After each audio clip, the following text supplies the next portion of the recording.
Hello guys, कैसे हैं आप। उम्मीद करते हैं कि आप सब खैरियत से होंगे, खुश होंगे। मेरा नाम है मोहम्मद से। मेरा नाम है रहमान अनवर और मैं मुजफ्फर इकबाल। और भाई जिस वीडियो पर रिएक्शन करने जा रहे हैं, इस वीडियो का टाइटल है should India send the army into Bangladesh. बाकी भाई काफ़ी एक इंटरेस्टिंग वीडियो है। एक मतलब कि टॉपिक ये बांग्लादेश वाला अब तो ज़्यादा ही एक ट्रेंडिंग में और न्यूज़ में आ रहा है और काफ़ी हलचल भी है। अगर आपको वीडियो पसंद आए तो वीडियो को लाइक ज़रूर कीजिएगा। देखिए, बांग्लादेश जो अकॉर्डिंग टू सम यूट्यूबर्स दुनिया की सबसे एडवांस्ड और डेवलप्ड कंट्री है। आज के दिन रियलिटी है दोस्तों कि बांग्लादेश कई पैरामीटर्स में इंडिया को पीछे छोड़ चुका है या छोड़ने वाला है। बांग्लादेश एक बहुत बड़ा पॉजिटिव एग्जांपल सेट कर रहा है आज के दिन अपने नेबरिंग कंट्रीज पे कैसे रियलिटी में डेवलपमेंट करी जाती है। देखते हैं इस एडवांस डेवलप कंट्री की आजकल क्या हालत है। এই মুহূর্তে পটিয়া থানার সামনে থেকে আপনাদেরকে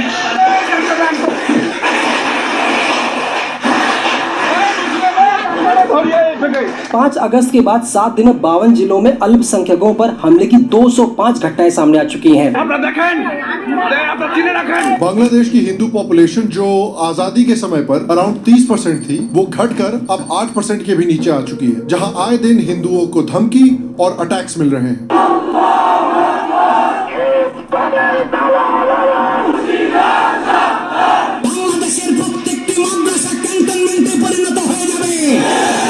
আপনারা জানেন কিনা জানি না, কখনো হিন্দু নামে, কখনো সংখ্যালঘু নামে, কখনো চট্টগ্রাম প্রেস ক্লাব বলে আমাদের কিন্তু মূর্তি পাহারা দেওয়ার জন্য নয়, मूर्ति भांगार जन्नो। कभी हिंदुओं के प्रीस्ट को अरेस्ट कर लिया जाता है। Chinmoy Krishnadas Brahmachari is the spokesperson of Bangladesh's Sanatan Jagran Manch and the head of Pundrikadham in Chittagong was sent to jail। कभी उनके मंदिरों को वैंडलाइज कर दिया जाता है।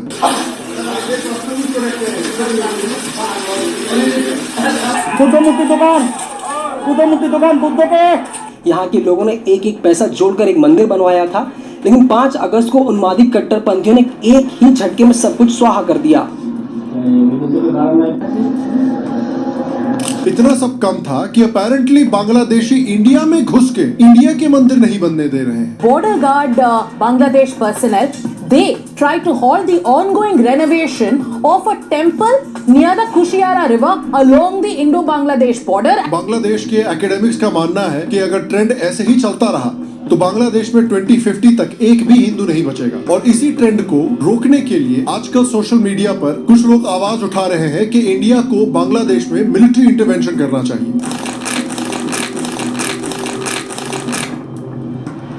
लोगों का कहना है कि India is the only natural protector of Hindus. तो जैसे बेसिकली श्री राम ने धर्म की रक्षा करने के लिए लंका में जाके रावण को हराया था, वैसे ही इंडिया को बांग्लादेश के हिंदुओं की रक्षा करने के लिए बांग्लादेश में मिलिट्री इंटरवेंशन करना चाहिए। लोग कह रहे हैं कि 1971 को दोहराने की जरूरत है। तो आइए आज की वीडियो में बात करते हैं कि बांग्लादेश के हिंदुओं की सुरक्षा के लिए भारत को क्या करना चाहिए। हेलो, शाम शर्मा शो के इस एपिसोड में आपका बहुत बहुत स्वागत है। मैं हूं सेकुलरिज्म का सीईओ शाम शर्मा और आप सबको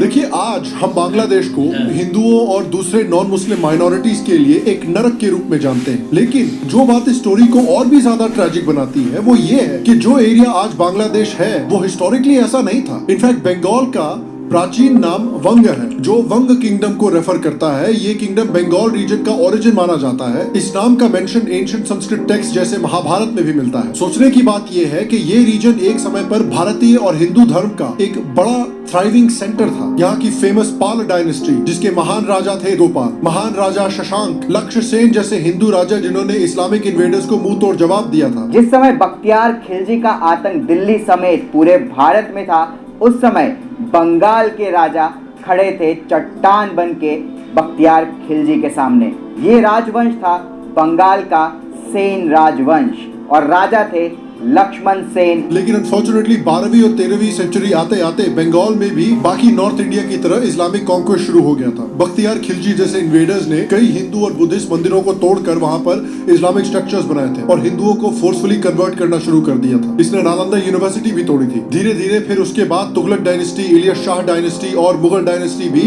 बंगाल पर कब्जा करने लगी और ग्रेजुअली इनकी वजह से बंगाल की जो कल्चरल आइडेंटिटी है वो चेंज होने लगी और बंगाल के हिंदू सिविलाइजेशन का बैटल फॉर और सर्वाइवल यहाँ से शुरू होता है। और सर्वाइवल देखिए सिर्फ देशों का ही नहीं चल रहा है, सिविलाइजेशन का ही नहीं चल रहा है, बट आपकी रोजमर्रा की जिंदगी में आपके करियर का भी चल रहा है, क्योंकि आपके करियर का सर्वाइवल डायरेक्टली आपके स्किल्स से रिलेटेड है। आज के फास्ट डेवलपिंग दुनिया में करंट इंडस्ट्रियल स्किल्स का होना बहुत जरूरी है। आपने देखा होगा कि रिसेंट समय में कितने इंडस्ट्रीज में मैसिव लेऑफ्स हुए हैं, 2-4 नहीं बल्कि बड़े लेवल के लेऑफ्स हुए हैं। और इसका एक बड़ा रीजन है आर्टिफिशियल इंटेलिजेंस और एआई टूल्स का तेजी से ग्रो करना। आप देख रहे हैं आपकी आंखों के सामने एआई हर रोज अपडेट हो रहा है, इंप्रूव हो रहा है और हर जगह इनकॉर्पोरेट किया जा रहा है, चाहे वो टेस्ला हो, स्पेस साइंस हो, कंप्यूटर विजन हो, मशीन लर्निंग हो, न्यूरल नेटवर्क्स हो या हमारा खुद का यूट्यूब शो हो। हम अपने शो पर एआई टूल्स का इस्तेमाल करते हैं कंसिस्टेंटली, राइटिंग के लिए, रिसर्च के लिए, इवन एडिटिंग के लिए। एआई आजकल हर एक फील्ड में घुस चुका है। AI is basically the Raja Babu of the technological field. और इसलिए अगर हम अपनी स्किल्स को अपग्रेड नहीं कर रहे हैं तो हमारा प्रोफेशनल सर्वाइवल बहुत मुश्किल है। और इसी बात को समझते हुए एज ए रिस्पॉन्सिबल सीईओ मैं आपके लिए एक 3 घंटे का hands on training class organise की है एआई की। इसका लिंक आपको इस वीडियो के डिस्क्रिप्शन में और पिन कमेंट में मिल जाएगा। वैसे तो देखिए ये ट्रेनिंग जनरली पेड होती है, लेकिन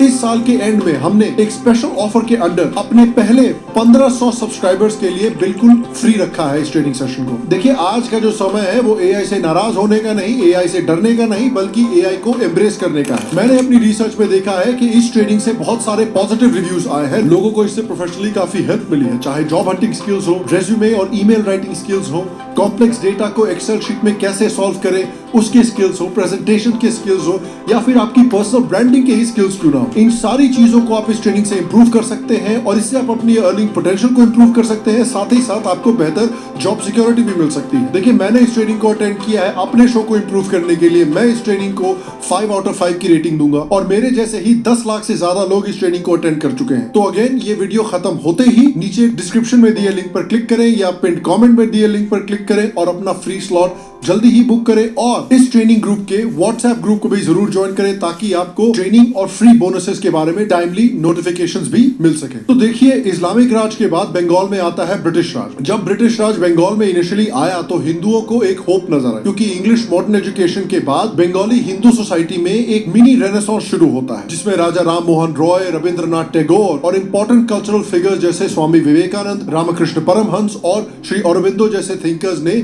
हिंदू सोसाइटी को वापस एक इंटेलेक्चुअल और कल्चरल आइडेंटिटी दी। और यहाँ से हिंदू फिर ओपनली ब्रिटिश हुकूमत को रिजेक्ट करने लगे। और ब्रिटिश नहीं चाहते थे कि ये जो नेशनलिस्टिक सेंटिमेंट है ये बहुत ज्यादा देश में बढ़े, इसलिए उन्होंने फिर मुस्लिम अपीसमेंट शुरू कर दिया। उन्होंने देखा कि देखिए यहाँ पर हिंदू और मुस्लिम पॉपुलेशन बेसिकली बराबर की है, तो इनको डिवाइड करना जरूरी है ताकि ये यूनाइट होकर एक बड़ा नेशनलिस्ट मूवमेंट न शुरू कर दे। ये ऐसे समय पर हो रहा था जब बंगाल के जो रेडिकल मुस्लिम्स थे वो गांव-गांव में जाकर वहाबी और फरेजी मूवमेंट्स को स्प्रेड कर रहे थे और मुस्लिम्स को रेडिकलाइज कर रहे थे। तो एक तरफ पर हिंदू थिंकर्स थे जैसे कि सुरेंद्रनाथ बैनर्जी जो इंडिया में घूम-घूम कर हिंदू मुस्लिम यूनिटी की बात कर रहे थे, वहीं सैयद अमीर अली, सैयद अहमद जैसे मुस्लिम थिंकर्स थे जो एक तरह से 2 नेशन थ्योरी को सपोर्ट कर रहे थे। उस समय 1881 के सेंसस के मुताबिक बंगाल में मुस्लिम्स की पॉपुलेशन नियरली 50% हो चुकी थी और हिंदू पॉपुलेशन डिक्लाइन पर थी। और देखिए भारत में आप चाहे कोई भी जॉब कर रहे हो, लेकिन ये जॉब करने के पहले जिस तरह आपका इंजीनियरिंग पढ़ना इनएविटेबल है, उसी तरह से जब भी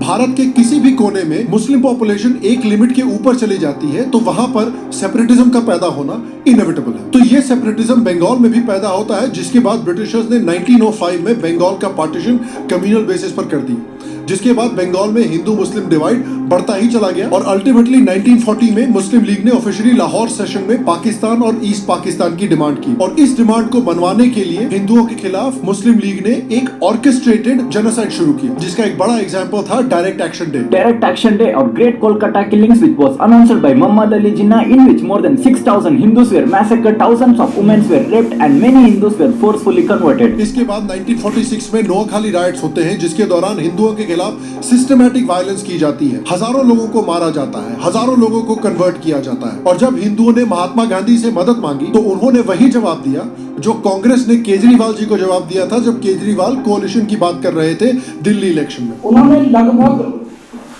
मना कर दिया। इसके बाद अल्टीमेटली फैसला लिया गया कि इंडिया को रिलीजन के बेसिस पर डिवाइड कर दिया जाएगा, लेकिन उस समय डॉक्टर अंबेडकर ने एक बहुत बढ़िया आइडिया दिया था। उन्होंने कहा था कि चलिए रिलीजन के बेसिस पर पार्टीशन हो रहा है तो रिलीजन के बेसिस पर पूरी तरह से पॉपुलेशन एक्सचेंज भी हो जाना चाहिए, सारे हिंदू इधर आ जाए, सारे मुसलमान उधर चले जाएं। लेकिन नेहरू, गांधी जी और कांग्रेस की लीडरशिप ने डिसाइड किया इसके खिलाफ कि हम एक्सचेंज ऑफ पॉपुलेशन नहीं करेंगे और ये डिसीजन है उस समय का जो कि आज तक पाकिस्तान और बांग्लादेश के हिंदुओं के लिए नासूर बना हुआ है। तो पार्टीशन होते ही जो ईस्ट पाकिस्तान था वहां पर हिंदू और बुद्धिस्ट जो माइनॉरिटीज थी उनके खिलाफ systematic violence, harassment, force convergence, sexual violence और प्रॉपर्टी सीजर शुरू हो गया। फेमस हिस्टोरियन जदुनाथ सरकार ने 1948 में वार्न किया था कि ईस्ट बंगाल के हिंदुओं का मास एक्सोडस होने वाला है और उनके बोलने के बाद एग्जैक्टली यही हुआ कि ऑलमोस्ट 12 लाख हिंदू ईस्ट पाकिस्तान छोड़कर इंडिया माइग्रेट कर गए। ईस्ट पाकिस्तान की पुलिस भी ओपनली एंटी हिंदू अटैक्स में शामिल थी। हिंदुओं के उसके बाद ईस्ट पाकिस्तान में कई एथनिक क्लेंजिंग्स होती है, जैसे 1964 का जेनोसाइड, खुलना,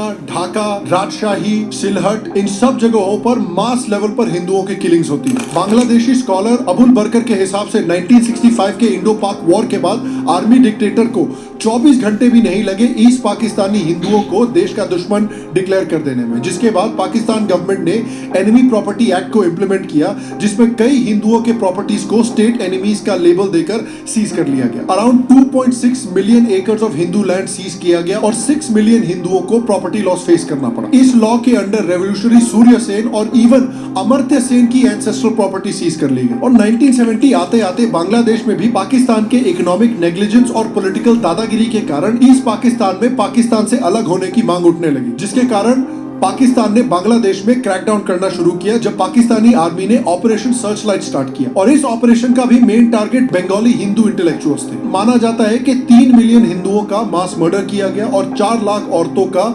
बलात्कार और फोर्स कन्वर्जन किया गया। 10 लाख से ज्यादा हिंदुओं को भारत भागना पड़ा और 35,000 क्रिश्चियंस को भी भारत में रेफ्यूजी स्टेटस लेना पड़ा। हालत इतनी खराब हो चुकी थी कि चिटागोंग हिल ट्रैक्ट जो ऑलमोस्ट 97% बुद्धिस्ट मेजॉरिटी थे वो भी मुस्लिम मेजॉरिटी एरिया बन चुके थे। और इसके बाद ईस्ट पाकिस्तान में पीस लाने के लिए, स्टेबलाइज करने के लिए इंडिया को ईस्ट पाकिस्तान में मिलिट्री इंटरवेंशन करना ही पड़ा।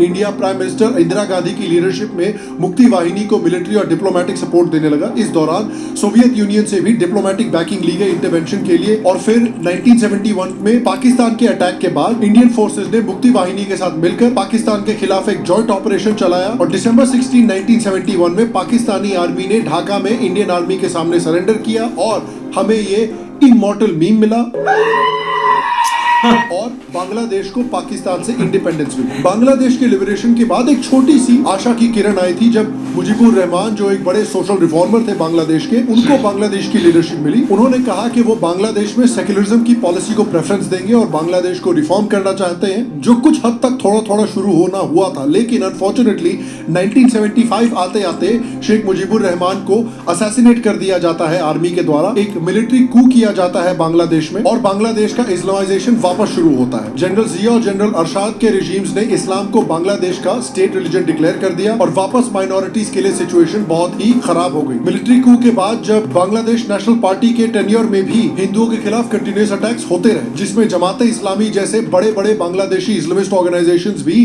प्रोमिनेंटली इन्वॉल्व थे। फिर एक छोटी सी आशा की किरण आती है बांग्लादेश में जब शेख हसीना इलेक्ट होकर बांग्लादेश में प्राइम मिनिस्टर बनती हैं। उन्होंने बांग्लादेश को इकोनॉमिकली, पॉलिटिकली, सोशली थोड़ा लिबरलाइज करना शुरू किया। उन्होंने बांग्लादेश को अपने टेन्योर के दौरान रिलीजियस फैनेटिसिज्म और एक्सट्रीमिज्म से दूर रखने के लिए कुछ इंपैक्टफुल स्टेप्स भी लिए। 2010 में सुप्रीम कोर्ट के एक डिसीजन के बाद उन्होंने कॉन्स्टिट्यूशन से रिलीजियस बेस्ड पॉलिटिक्स को हटाने की कोशिश की और बांग्लादेश की सेक्युलर आइडेंटिटी को रीस्टैब्लिश करने की कोशिश की। हसीना गवर्नमेंट ने एक्सट्रीमिस्ट और मिलिटेंट ग्रुप्स के खिलाफ भी स्ट्रिक्ट एक्शन लिया। जमात इस्लामी और हिफाजत इस्लाम जैसे एक्सट्रीमिस्ट विंग के लीडर्स के खिलाफ वॉर क्राइम्स ट्रायल्स कंडक्ट किए गए। रिलीजियस एजुकेशन सिस्टम में भी रिफॉर्म्स लाने के लिए उन्होंने मदरसे को मॉडर्नाइज करने की पॉलिसीज निकाली। उन्होंने रिलीजियस नेशनलिज्म के बजाय कल्चरल नेशनलिज्म को बढ़ावा दिया जो बंगाली आइडेंटिटी और हेरिटेज पर फोकस करता था। इसलिए वो दुर्गा पूजा के पंडाल में भी जाने लगी, अलग अलग कम्युनिटीज के बीच में हार्मनी डेवलप करने के लिए। Sheikh Hasina is reassuring the Hindu community that her party will always stand by them.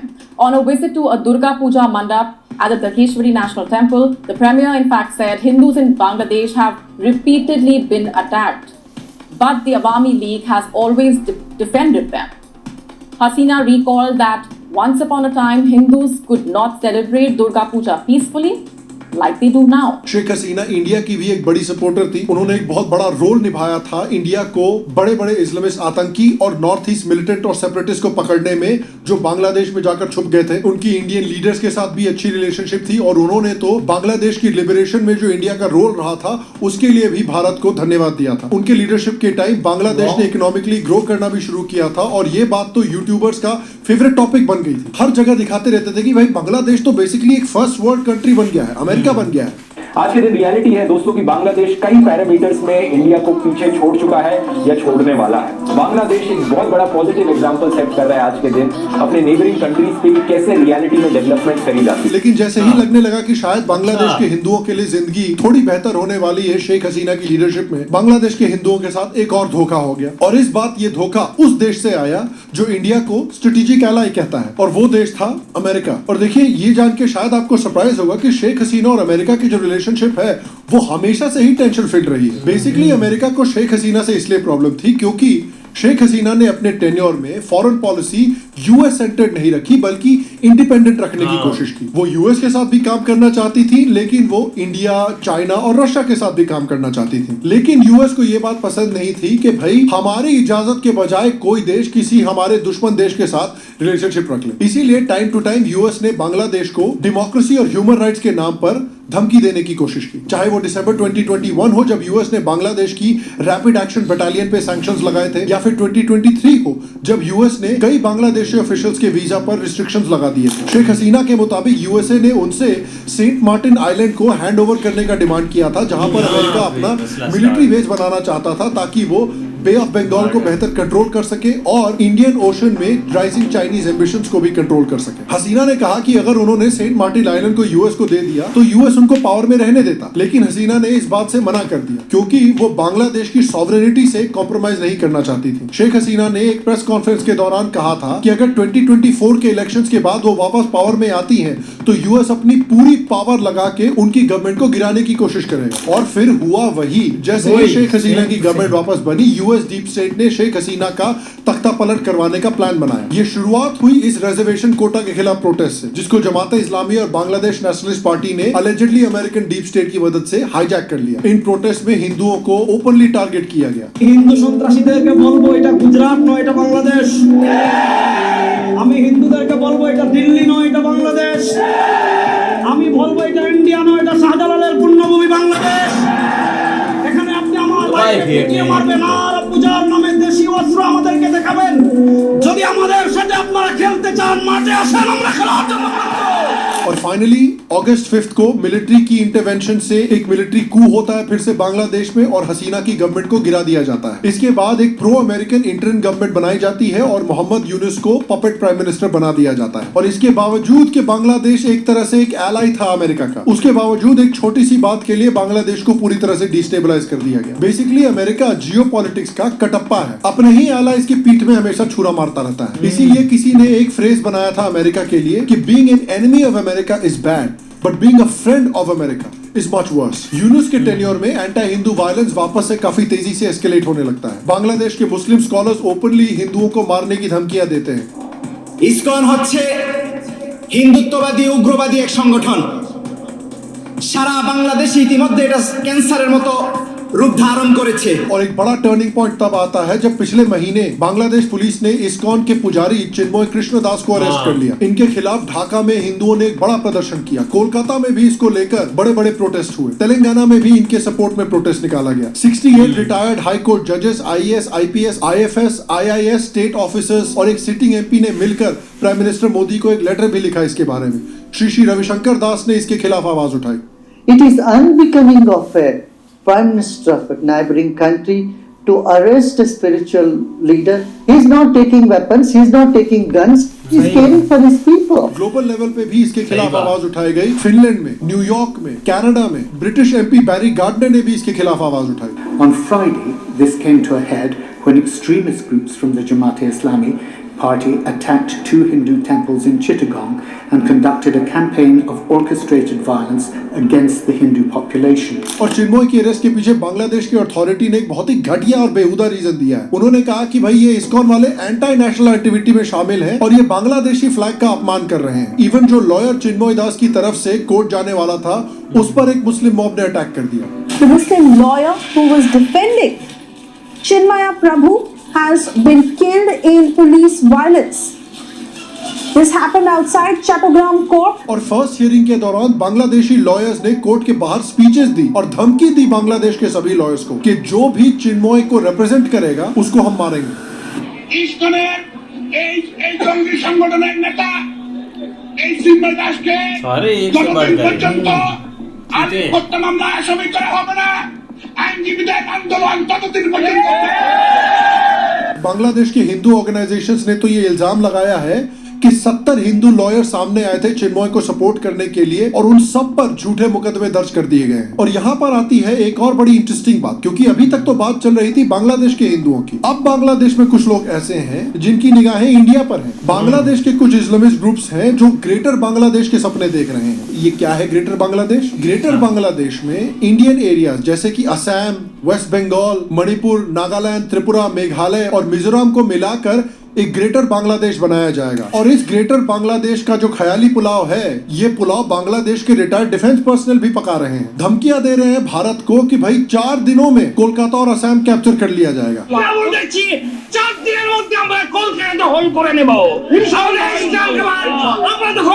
एक तो साला ये देश इतना गरीब है कि इस देश के लोग अपने बच्चों के नाम करेंसी के ऊपर रखते हैं, जैसे कि डॉलर महमूद और Rubel Hossain. These are real names of Bangladeshi international cricketers. आप गूगल पे देख सकते हो। इतने गरीब है ये चिंदी चोर, लेकिन इनको गजवाए हिंद करना है। और आप इनकी हिम्मत देखिए कि 5 दिसंबर को बांग्लादेश बॉर्डर गार्ड जो है ये असम में घुस गए। एक हिंदू टेंपल का रेनोवेशन वर्क चल रहा था, उसको रुकवाने के लिए। लगता है बांग्लादेश में टेंपल खत्म हो गए तोड़ने के लिए, तो इनको इंडिया आना पड़ रहा है। इन्होंने कहा कि ये टेंपल अगर रेनोवेट हो जाएगा तो इससे बांग्लादेशी मुस्लिम्स ऑफेंड हो जाएंगे। बीएसएफ ने इस सिचुएशन को एस्केलेट होने से पहले ही इंटरवीन किया और बांग्लादेश बॉर्डर गार्ड को वापस बांग्लादेश खदेड़ा और ये मैसेज बिल्कुल क्लियर किया कि मंदिर देखिए यही बनेगा। तो देखिए बांग्लादेश में सिचुएशन इतनी बुरी है, हिंदुओं की हालत इतनी खराब है और बांग्लादेश के कुछ ऐसे चोमू है जो भारत में गजवाए हिंद के सपने देख रहे हैं। तो ये सारी सिचुएशन को देखते हुए सोशल मीडिया पे कुछ लोग हैं जिन्होंने बांग्लादेश में मिलिट्री इंटरवेंशन की बात शुरू कर दी है। #सेंड इंडियन आर्मी जो है वो ट्रेंड हो रहा है सोशल मीडिया। बहुत सारे लोग ट्वीट कर रहे हैं कि हमें मिलिट्री इंटरवेंशन करना चाहिए। बेसिकली कई इंडियंस ये कह रहे हैं कि जैसा 1971 में किया गया था वैसा ही एक्शन दोबारा लेने की जरूरत पड़ गई है, क्योंकि आफ्टर ऑल इंडिया हिंदुओं का एकमात्र प्रोटेक्टर और होमलैंड है। अगर इंडिया प्रोटेक्ट नहीं करेगा बांग्लादेश के हिंदुओं को तो कौन करेगा? उसी तरह से जैसे इजराइल दुनिया भर के जूस का एकमात्र प्रोटेक्टर और होमलैंड है और हमेशा जहां पर भी जूस खतरे में होते हैं वहां इजराइल उनको प्रोटेक्ट करने के लिए आता है। तो जो मिलिट्री इंटरवेंशन को सपोर्ट कर रहे हैं उनका बेसिक आर्गुमेंट ये है कि देखिए बांग्लादेश में हिंदुओं के साथ जो हो रहा है वो सिर्फ बांग्लादेश का ही नहीं बल्कि एक सिविलाइजेशनल क्राइसिस है हिंदू सोसाइटी के लिए। अगर हम आज कुछ नहीं करेंगे तो ये हमारे सिविलाइजेशन को प्रोटेक्ट करने का फेलियर होगा। अगर भारत मिलिट्री इंटरवेंशन करता है तो बांग्लादेश पर कब्जा करने के पीओवी से नहीं बल्कि हिंदुओं को इन इस्लामिक रेडिकल से बचाने के लिए, बांग्लादेश में पीस स्थापित करने के लिए। और जब बांग्लादेश में पीस एस्टैब्लिश हो जाए और एक प्रो इंडिया गवर्नमेंट वहां पर इंस्टॉल कर दी जाए तो इंडिया अपनी मिलिट्री वापस ले लेगा। लेकिन देखिए यार, I just don't think it's a good idea. ये नहीं प्रैक्टिकल है और नहीं बहुत फीजिबल है। देखिए इस समय पे यूएस डीप स्टेट और उनके एलाइज जो हैं ये पिछले 4 साल से मेहनत कर रहे हैं भारत को डिस्टेबलाइज करने के लिए। खालिस्तानियों को सपोर्ट दे रहे हैं, एनजीओज और मीडिया का इस्तेमाल कर रहे हैं, चाहे फार्मर्स प्रोटेस्ट को सपोर्ट करना हो, एंटी सीएए प्रोटेस्ट को सपोर्ट करना हो। आपने देखा है किस तरह से उन्होंने हाल में ही बांग्लादेश में रिजीम चेंज की है। वो चाहते ही है कि इंडिया ऐसी कोई गलती करे जैसी गलती रशिया ने यूक्रेन में की है। आज देखिए रशिया एक डेडलॉक में फंसा हुआ है यूक्रेन के साथ युद्ध में, बिलियंस ऑफ डॉलर्स खर्चा कर रहा है, हंड्रेड्स ऑफ सोल्जर्स खो चुका है, एक्सट्रीमली एक्सपेंसिव वॉर इक्विपमेंट खो चुका है, एक ऐसी जंग में जिस जंग को वो शायद जीते भी ना। इस समय पर रशिया बहुत कमजोर हो रखा है और पूरी तरह से इंटरनेशनल कम्युनिटी ने उसको आइसोलेट कर दिया है। उस पर बड़े बड़े इकोनॉमिक सैंक्शंस भी लगे हुए हैं और उसकी इकोनॉमी बहुत बुरी तरह से स्ट्रगल कर रही है। रशिया के पास चाइना और ईरान जैसे देशों का कम से कम एक बैकिंग है जिस वजह से रशिया सरवाइव कर रहा है। क्या ऐसी बैकिंग भारत को मिलेगी कभी? अगर भारत बांग्लादेश के खिलाफ वॉर में उतरता भी है तो अब याद रखिए कि इंडिया के पड़ोस में बांग्लादेश के अलावा भी ही दो बड़े दुश्मन हैं, यानी पाकिस्तान और चाइना। पाकिस्तान और चाइना भी अमेरिका की तरह ही इस तरह के मौके के इंतजार में बैठे हुए हैं कि इंडिया इस तरह की एक बड़ी जियोपॉलिटिकल गलती कर दे। अगर बांग्लादेश के साथ इंडिया वॉर पे जाता है और दूसरी तरफ से पाकिस्तान और चाइना ने भी इंडिया पर वॉर डिक्लेयर कर दिया कि भाई हम बांग्लादेश को प्रोटेक्ट करने की कोशिश कर रहे हैं इंडिया की टिरनी से, तब क्या होगा? मल्टी फ्रंट कॉन्फ्लिक्ट का मतलब है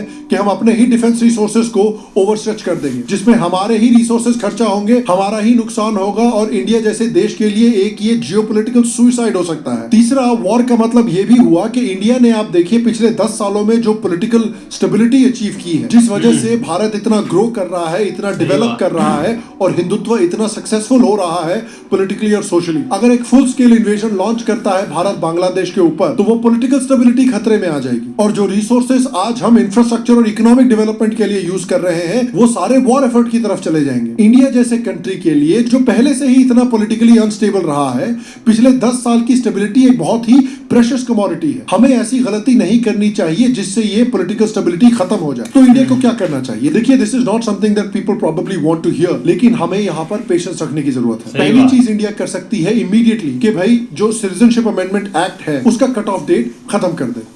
यानी अभी जो सिटीजनशिप अमेंडमेंट एक्ट है उसका कट ऑफ डेट है 2014। मतलब कि जो लोग 2014 तक इंडिया में सेटल हुए थे अफगानिस्तान, पाकिस्तान और बांग्लादेश से, उनको सिटीजनशिप फास्ट ट्रैक करके मिल जाएगी। लेकिन जो लोग 2014 के बाद आए हैं उनको फास्ट ट्रैक सिटीजनशिप नहीं मिलेगी।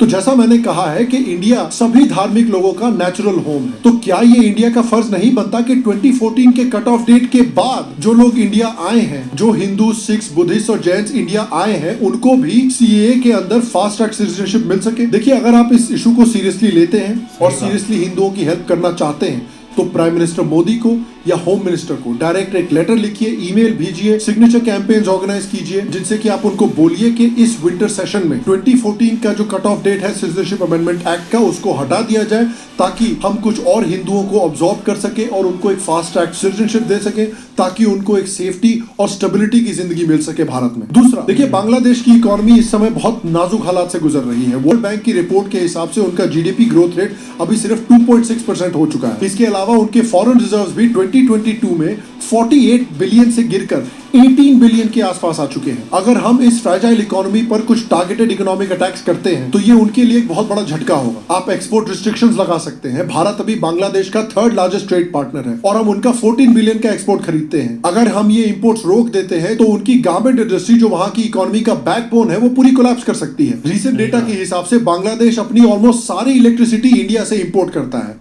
इसमें से मेजॉरिटी, आप बिलीव नहीं करेंगे, अडानी ग्रुप के गोड्डा पावर प्लांट झारखंड से आती है। 2022-23 के फाइनेंशियल ईयर में टोटल 2700 मेगावाट इलेक्ट्रिसिटी सप्लाई हुई थी, जिसमें से सिर्फ गोड्डा प्लांट से ही 1496 मेगावाट गई थी, अराउंड 56%। हो सकता है भारत भी उनको धमकी दे या उनकी इलेक्ट्रिसिटी सप्लाई रिस्ट्रिक्ट करने की कोशिश करें। तीसरा, आप अपना बॉर्डर सिक्योर कर सकते हैं। देखिए, डेमोग्राफी इज डेस्टिनी। जब तक हिंदूज भारत में एक सिग्निफिकेंट मेजॉरिटी में हैं, तब तक हिंदूज भारत में सेफ हैं। इसी वजह से इंडिया में ये डेमोग्राफिक एडवांटेज हमेशा मेंटेन और प्रोटेक्ट करना जरूरी है। बांग्लादेश के साथ इंडिया की डेमोग्राफिक एडवांटेज को प्रोटेक्ट करने के लिए बॉर्डर को इजराइल और गाजा के बॉर्डर जैसा एयर टाइट बनाना पड़ेगा। हाँ, इसमें टाइम और रिसोर्सेज लगेंगे, लेकिन इलीगल बांग्लादेशी इमिग्रेशन, आप देखिए किस तरह से इस समय पर वेस्ट बंगाल, बिहार, असम और झारखंड जैसे स्टेट्स के डेमोग्राफी को बहुत रैपिडली चेंज कर रहा है। 2019 के नेशनल रजिस्टर ऑफ सिटीजन्स के हिसाब से सिर्फ असम में ही अप्रोक्सीमेटली 2 मिलियन इलीगल बांग्लादेशीज रह रहे हैं और पूरे देश में माना जाता है कि ये फिगर अराउंड 2 करोड़ के ऊपर है। इससे बॉर्डर स्टेट्स में सोशो पॉलिटिकल इंस्टेबिलिटी भी क्रिएट होती है और इस प्रॉब्लम का एक परमानेंट सोल्यूशन है एक एयरटाइट बॉर्डर। ये अलग अलग तरीकों से किया जा सकता है। पहला है टेक्नोलॉजिकल सोल्यूशंस। इंडिया एक comprehensive integrated border management system implement कर रहा है, जो man power, sensors, networks, intelligence और कमांड कंट्रोल सॉल्यूशंस को इंटीग्रेट करेगा। इससे बॉर्डर पर एक बेटर सिचुएशनल अवेयरनेस डेवलप हो सकती है। इंफ्रास्ट्रक्चर डेवलपमेंट, जैसे border infrastructure and management scheme के under fences, roads, flood lights, border outpost, helipads और फुट ट्रैक्स डेवलप किए जा रहे हैं, जिससे बॉर्डर को बेहतर तरीके से मॉनिटर किया जा सकता है। कम्युनिटी एंगेजमेंट की जा सकती है। बीएसएफ बॉर्डर के आसपास की कम्युनिटीज के साथ एक विलेज कोऑर्डिनेशन मीटिंग्स कर सकता है, जहां से पता किया जा सके कि भाई कहां पर बॉर्डर इन्फिल्ट्रेशन सबसे ज्यादा हो रही है, कहां पर बांग्लादेशी आकर सेटल हो रहे हैं। इंक्रीज मैन पावर, आपको बीएसएफ के पर्सनल जो बांग्लादेश इंडिया बॉर्डर पर हैं वो बढ़ाने ही पड़ेंगे। ज्यादा बटालियंस वहां पर पोस्ट करने पड़ेंगे और चप्पा चप्पा वहां का कवर करना पड़ेगा, ताकि ईस्टर्न बॉर्डर को इंडिया पाकिस्तान जैसे वेस्टर्न बॉर्डर की तरह ही एयर टाइट बनाया जा सके कि एक पत्ता भी यहाँ वहां ना जा सके। ये मेजर्स अगर इंप्लीमेंट होते हैं तब जाके इंडिया अपने बॉर्डर को एयर टाइट और ज्यादा सिक्योर बना सकता है। अगला स्टेप लिया जा सकता है कि आप अग्रेसिवली इलीगल बांग्लादेशीज को डिपोर्ट करना शुरू करें। इलीगल बांग्लादेशीज कहां सेटल हो रहे हैं ये बेटर तरीके से फाउंड आउट करो। State by state NRC implement करना शुरू करो और एक अग्रेसिव डिपोर्टेशन प्रोग्राम लॉन्च करो जो इलीगली सेटल्ड बांग्लादेशीज को वापस बांग्लादेश भेजे। बांग्लादेश में हिंदू कम्युनिटीज के साथ जैसे आप बिहेव कर रहे हो और जब तुम इंडिया में आकर सेटल कर रहे हो तो तुम्हारा बिहेवियर अचानक मैजिकली चेंज तो नहीं होने वाला ना।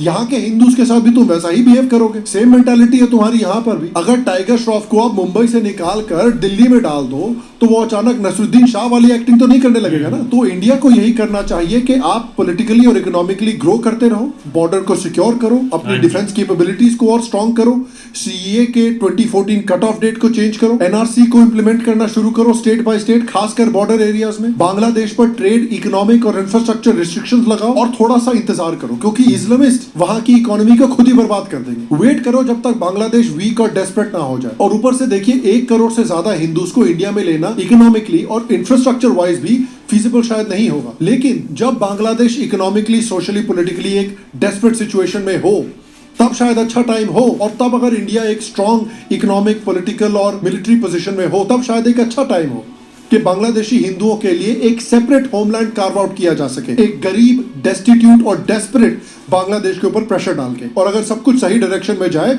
तो शायद वो होमलैंड इंडियन यूनियन का 30th स्टेट भी बन सकता है। ये एक लॉन्ग टर्म शायद सोल्यूशन हो सकता है भारत के लिए। लेकिन मैं आपसे पूछना चाहता हूं, क्या आपको लगता है कि भारत को अपनी आर्मी इस्तेमाल करनी चाहिए बांग्लादेश में? अगर करनी चाहिए तो ये कैसे फीजिबल होगा? और अगर नहीं करनी चाहिए तो आपके हिसाब से क्या बढ़िया सोल्यूशंस हो सकते हैं? नीचे कमेंट सेक्शन में मुझे जरूर बताएं। बाकी अगर आपने अभी तक हमारे पेट्रियन को या हमारे यूट्यूब को सब्सक्राइब नहीं किया है एज अ सपोर्टर तो प्लीज सब्सक्राइब करें।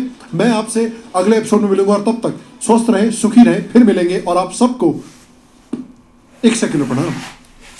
ओ भाई बाकी यार जो चीज़ें एक चल रही है ना उसका तो भाई एक एनालिसिस उन्होंने बहुत एक अच्छे तरीके से एक बताया है और एक किया भी है। अब देखो ना, एक अमेरिका एक दोनों साइडों से खेलता है, इसमें कोई शक नहीं है। और अब किसी से ये एक बात छुपी हुई नहीं रहेगी कि अमेरिका एक चीज़ क्या है। अब देखो एक ट्रंप आकर मतलब कि स्टेटमेंट देता है कि एक जो बांग्लादेश में हो रहा है ये बहुत गलत हो रहा है। दूसरी तरफ से भाई वो ओपनली एक खेलते भी हैं कि आप मतलब कि ये चीज़ें में एक हैं लेकिन हम आपको ऐसे रहने नहीं देंगे। एक सेम के केस हर मुल्क में होता है, जब भी भाई उनके एक मुताबिक एक फैसले या एक उनके मुताबिक चलते नहीं ना एक कंट्री या एक मतलब के एक लोग, तो वो भाई उसको एक उल्टा पुल्टा कर देते हैं। और उनका एक मतलब के वारदात का तरीका भी एक बड़ा एक डिफरेंट होता है। ऐसे लगता है कि ये वाकई इधर हो रहा है, एक्चुअली उधर वो चीज़ें हो नहीं रही होती या एक चल नहीं रही होती। और सेम केस ऐसे इमरान खान का भी हुआ था, जब भाई उसके उनके वो मुताबिक चलता रहा तो उन्होंने बोला ठीक है ओके है, लेकिन जब उसने बोला कि यार मैं तो सारी कंट्रियों के साथ अपना ट्रेड वगैरह हर चीज़ के साथ खेलूंगा, तो उन्होंने बोला ना बच्चा ना, अब तो भाई गोदी से तुम्हें उठाना ही पड़ेगा। तो वही चीज़ हुई। इमरान खान का लास्ट एक रशिया का एक टूर था, तो उसके बाद भाई एक इमरान का फ्लॉप हो गया, लेकिन वो थोड़ा सा एक स्ट्रॉन्ग रहा। उसने बोला कि मैंने कंट्री नहीं छोड़नी, और शेख हसीना भाई उधर से भागी। उसको पता था कि इन्होंने मुझे एक मरवा देना है। और इनका मतलब कि एक थोड़ा सा ना केस सेम ही लगता है। इमरान खान ने आपने जो लोग हैं वो अंडर कर लिए थे कि कल को कुछ होता है तो मेरे लोग इस पर चढ़ाई इन पर कर जाएंगे, लेकिन शेख हसीना ने अपना एक ऐसा बना लिया था कि लोग उससे अब एक मतलब कि एक नफरत करना स्टार्ट कर दिए थे एक उनकी एक कंट्री के, तो इसलिए भाई उसको एक भागना पड़ा। अब देखो ना एक बहुत बड़ी बात है, कुछ लोग जज्बाती हैं कि मतलब कि इंडिया एक अपनी मिलिट्री भेजे, और एक पावर है भी, एक भेज भी सकते हैं, एक हर चीज़ कर भी सकते हैं, लेकिन ये चीज़ तो चाहते हैं कंट्री के इंडिया ऐसा एक मतलब के स्टेप ले और एक मतलब उनको एक बैक पर जाकर मतलब के फिर ये फेंके। अब रशिया की हालत आपके सामने है, ठीक है अभी तक वो स्ट्रॉन्ग भी हैं, लड़ भी हैं, लेकिन वो चीज़ नहीं उनमें रही।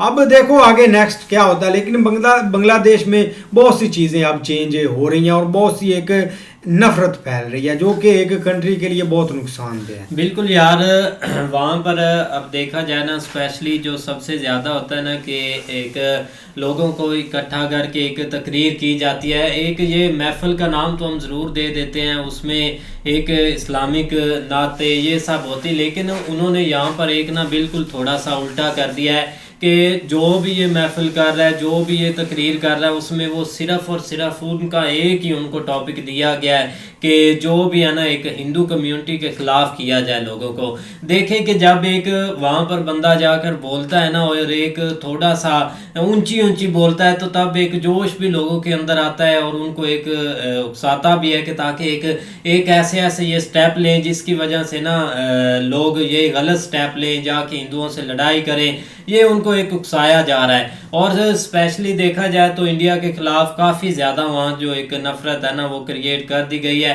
क्योंकि अब तो मेन उनका अपना ऊपर हाथ है और वो जिस तरफ मर्जी ले जाएं। अब डेली वहाँ पर सिर्फ और सिर्फ ये है कि एक प्रोटेस्ट किए जा रहे हैं कि इंडिया के अगेंस्ट चलें, जो उनके नहीं अगेंस्ट जाता उनके भाई साथ उनकी लड़ाई होती है, उनको मारते हैं। जैसे अब देख लें कि जो उन्होंने इस्कॉन के बंदे को पकड़ा था, तो वहाँ पर जितने भी लॉयर थे उन्होंने यही एक अनाउंसमेंट की थी कि जो भी इनका एक केस लड़ेगा, जो भी एक फ्रंट लाइन पर आएगा उसको हम मार देंगे या उसको आगे रहने नहीं देंगे। जितने भी आए थे, दूसरे दिन ये पता चला कि उन बेचारों पर सब के ऊपर एक केस हो गया, ये हो गया। मतलब ऐसे अगर देखा जाए तो कंट्रोल करना बहुत ज़्यादा मुश्किल है। और एक तरीके से जैसे सर ने भी लास्ट में बताया कि सबसे पहले इधर से एक स्टार्ट किया जाए, फिर आहिस्ता आहिस्ता उन पर प्रेशर बनाया जाए। लेकिन ऐसे अगर डायरेक्टली अगर देखते हैं ना कि आर्मी इंटर हो, वो पहले एक और दौर था या उस वक्त एक काफ़ी चीज़ें अलग थी, लेकिन अब काफ़ी डिफरेंट है, क्योंकि सही बात है अमेरिका भी यही चाहता है कि इंडिया कुछ करे।